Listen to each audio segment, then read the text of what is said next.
In this video, I will demonstrate Kitchener stitch in the round to make an invisible bind off for double knitting. We have a tube here with the outside color in the front and the inside color in the back. I've already done my setup round, so you can see I have 2 rounds in the white and 1 round in the blue in my knit columns. So I will be doing the Kitchener stitch with the blue yarn.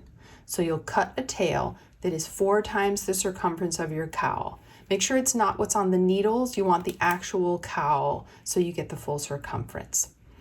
Now, in order to do the Kitchener, you need to have 2 sets of stitches. So we want to separate the front stitches from the back stitches.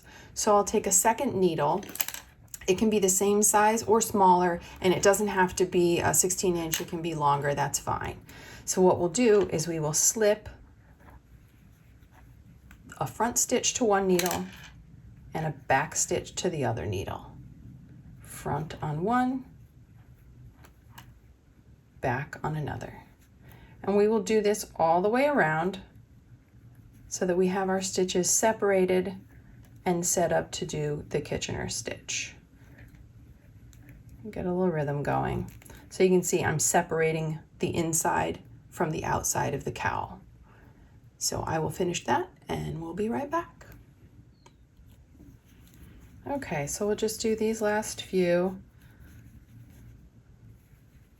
You get a bit of a rhythm going after a while. Slip, slip, slip. So we get to the end and we will have all of the blue stitches on one needle and all of the white stitches on another.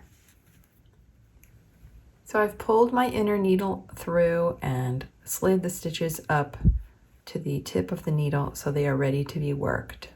The first thing we're going to do is we're going to put a locking stitch marker on the first stitch on each needle. We're going to want these again at the end of the round, and this will help us to be able to find them. Now we take that very long tail we made and thread it onto a yarn needle. When I have a tail this long, I like to fold it in half so that I don't have to pull my arm halfway across the room every time I do a stitch. So now we're ready to go. Now, if you've done Kitchener flat, you may recall that you do a setup that involves working just the first stitch on each needle. You don't do that in the round though. So our setup for Kitchener in the round is to work into the first stitch knitwise and the second stitch purlwise, and I take them both off the needle. Again, if you're familiar with Kitchener, that might look a little different for you. And then on the back needle, the first stitch purlwise and the second stitch knitwise, both off the needle. So that's the only time we're going to be working 2 stitches off the needle. From now on, going around, we're always going to be working into the last stitch that we did and the first one on the needle. And the way we do that is we always start at the outside of the work, so either way in front or all the way in back. We start at the outside of the work and we go in and then back out into the next stitch and take it off the needle. Now from the back, we go into the center and then back out and off. Again, in and back out.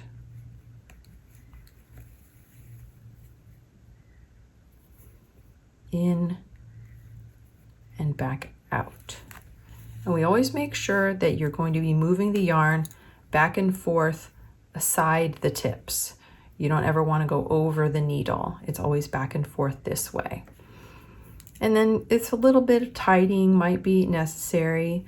You want to make sure that these stitches are the same size as your other stitches. I find it easier with this method of letting both the stitches off to make that happen. So we go into this first one here, come back out and off. And after the first few, it's easy to just sort of snug it up and see it and look at it rather than having one left on the needle and trying to make that work out. So then we go into this one here and back out and you snug it up so that the size looks the same. So I'm going to continue around and I will see you on the other side. Okay, so I've reached the point where I have one stitch left on each needle. I'll do one more here towards the back, and then front and off, and then on the back side towards the middle, and then back to the outside and off. That stitch is just loose because it was the last white stitch and all we have is tail. Now to do this last one, this was the first stitch that we put on the marker, so this would be how it would be sitting on the needle. So we go down into this space and back out to the front, and then on the back, down into this space and back out to the front. Then we can remove our markers and weave in our ends. Okay, so I've tidied up the tension on those last few stitches. To weave in these ends, what I first want to do is the color I was working with. That first half of the stitch came from over here, so it's real wonky. So I'm just going to sort of recreate what that would have been by tucking this right in here and just carrying it over a few stitches. So that completes that stitch. And then to do the weaving, I just go back in and carry it a little further along the row. Since it's double knitting, it just hides on the inside. And I'll do something similar for the white.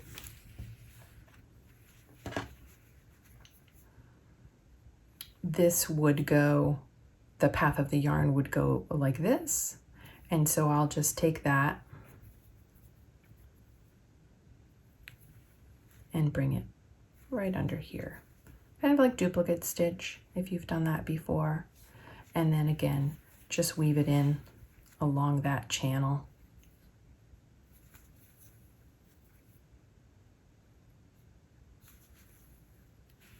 And that's it. And then just snip those ends.